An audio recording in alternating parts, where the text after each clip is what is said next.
Growth exposes you before it elevates you. Most people believe that when they improve their life, others will naturally support them. That belief feels reasonable, even comforting. But the moment you begin to change your habits, your standards, your mindset, you start to notice something unexpected. The energy around you shifts. Conversations feel different. People who once felt aligned begin to act distant, skeptical, or subtly critical. What appears as an attack is often something far more complex and more revealing. What most people miss is that growth doesn't just elevate you, it exposes differences that were always there, but remained hidden under familiarity. When you operated at a certain level, you were part of an unspoken agreement. You behaved similarly, thought similarly, and moved within the same boundaries. That shared identity created comfort, not because it was strong, but because it was predictable.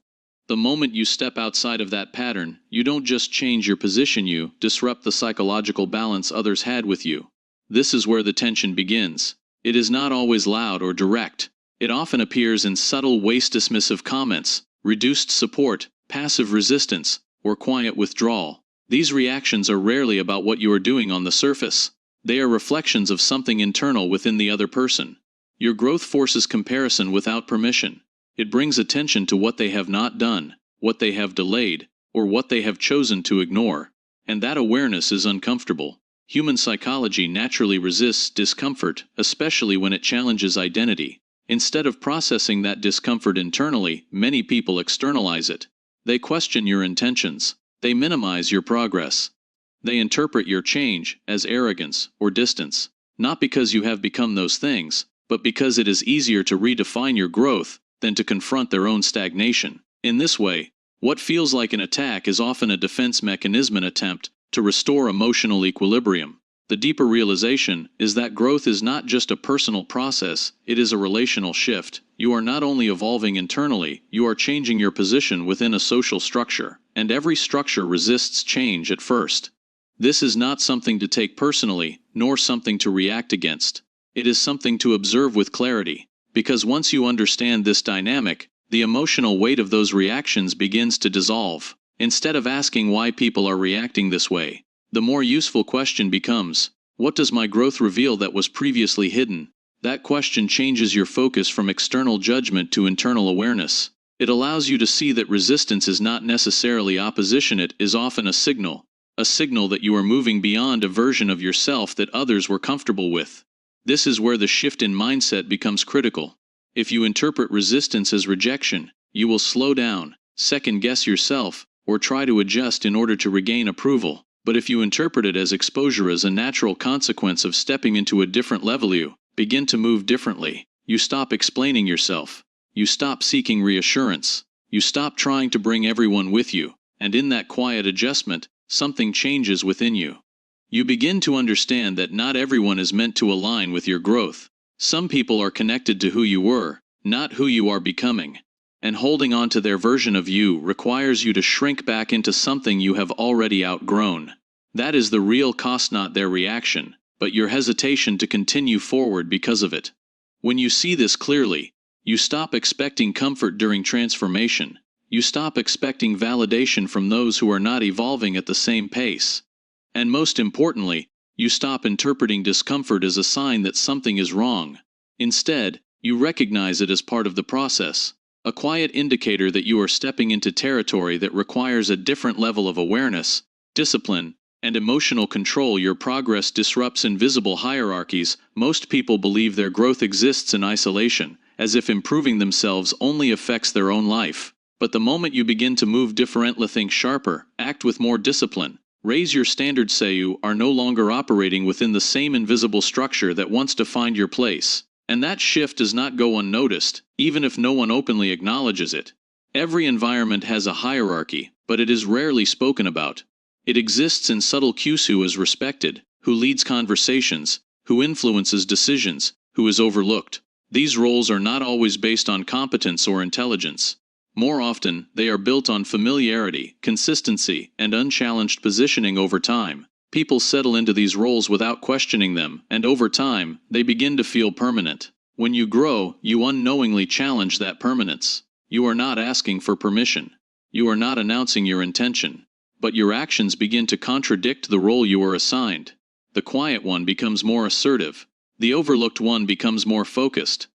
The agreeable one stops seeking approval. And in doing so, you disrupt the expectations others have built around you. This is where resistance begins to form, not because you are doing something wrong, but because you are shifting the structure itself. People who were comfortable with your previous position now have to reassess their own. And that reassessment creates pressure. Not necessarily logical pressure, but psychological pressure. It forces them to confront the possibility that their position is not as stable as they believed. Human behavior, in these moments, follows a predictable pattern. Instead of adapting, most people defend. They protect their place, not through growth, but through reaction. They question your change. They reinterpret your behavior. They attempt to reframe your progress as something negative, too intense, too distant, too different. Not because those labels are accurate, but because they restore a sense of control within the structure. What is rarely noticed is that these reactions are not strategic. They are instinctive. People defend familiarity because it feels safe. They resist change because it introduces uncertainty. And your progress becomes a source of that uncertainty, even if your intentions are neutral. You are not trying to take anything from them, but your evolution forces a comparison they cannot ignore. This is the hidden dynamic that most people fail to see. They interpret resistance as personal, as if someone is deliberately targeting them. But in reality, they are witnessing a system trying to stabilize itself. The attack is not always about you as an individual. It is about what your movement represents within the environment. Once you understand this, your perspective changes. You stop reacting emotionally to behavior that is structurally predictable. You begin to see patterns instead of personalities. And that shift gives you an advantage not in controlling others, but in controlling yourself. Because when you understand the system, you are no longer surprised by its reactions. The leverage point here is subtle but powerful. You do not need to confront the hierarchy. You do not need to prove your position. The moment you engage in that way, you lower yourself back into the same structure you have already outgrown. Instead, you move with quiet awareness.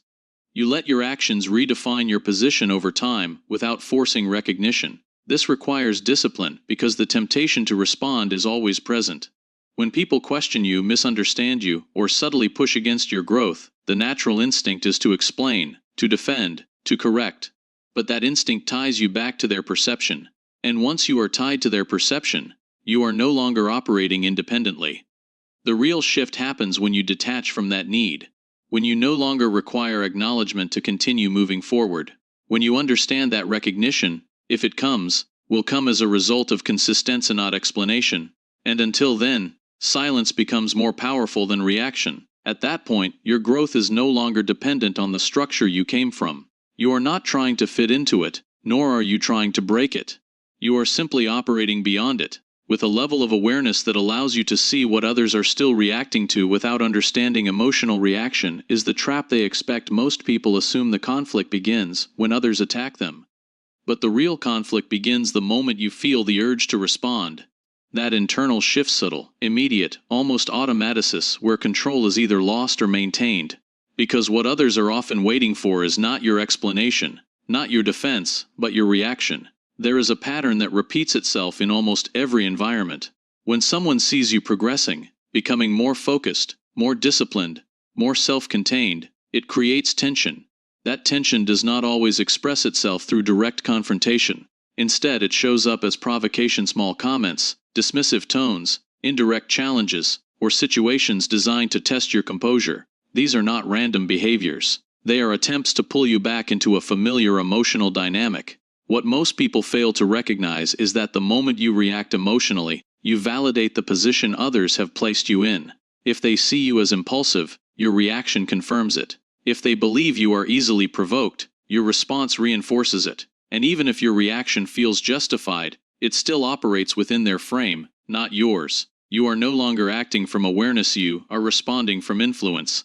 This is why emotional reaction becomes the trap. It feels natural, even necessary, to defend yourself, to clarify your intentions, to correct misunderstandings. But each of these actions ties your behavior to the stimulus that triggered it. You are no longer moving independently, you are moving in response. And once your behavior becomes reactive, your control begins to weaken. The deeper layer of this dynamic is psychological. When people provoke you and receive a reaction, they gain something certainty. They now understand how to influence you. They know what affects you, what triggers you, what pulls you out of your center. And once that pattern is established, it becomes easier to repeat.